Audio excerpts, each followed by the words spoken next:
a young man walks straight to the Prophet ﷺ, surrounded by the companions, and he makes a very strange request. He says, "O Prophet of Allah, allow me to do the haram." What? Allow me to fulfill my desires towards the opposite gender. So the Sahaba were upset, فَزَجَرُوهُ, like, what are you talking about? And they said, whoa. So the Prophet ﷺ, look how he handled it, and look how he advised him. He says, "Udnu, come close to me, ta'al, come here." So this young man came and he sat next to the Prophet ﷺ. So the Prophet asked him a question. Would you be okay if someone does what you said to your mother, wanting to fulfill their desires towards your mother? Would you be okay with that? So the man said, La wallah, of course not. My beloved Prophet, no, of course not.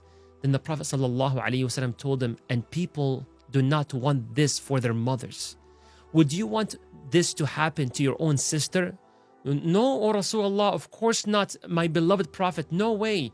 He said, then other people would not approve or like for this to happen to their own sisters. The Prophet ﷺ asked him, would you be okay if this happens to your daughter, to your paternal aunt, to your maternal aunt? And every time he says, no, wallahi Rasulullah, I would never want this to happen to me, to my sister, to my mom, to my daughter, to my auntie. No way. He says, similarly, they would not want the people for this to happen to their sisters, mothers, and daughters. Then he placed his hand onto this man's body, young man, and he said, Allahumma ighfir dhanbah, wa tahhir qalbah, wa hassin farjah. Oh Allah, forgive this man's sins. And Ya Allah, purify his heart. And Ya Allah, protect his chastity. The narrator says, this man, after this incident, never was inclined to do such haram. Allahu Akbar. The Prophet lived by the Quran sallallahu alaihi wasallam, and the ayah that very likely he lived by out of many ayat was the following ayah.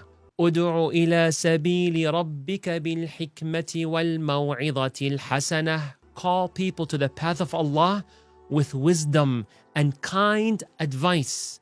وَجَادِلْهُمْ بِالَّتِي هِيَ أَحْسَنُ. If you want to debate, then debate with the best of akhlaq.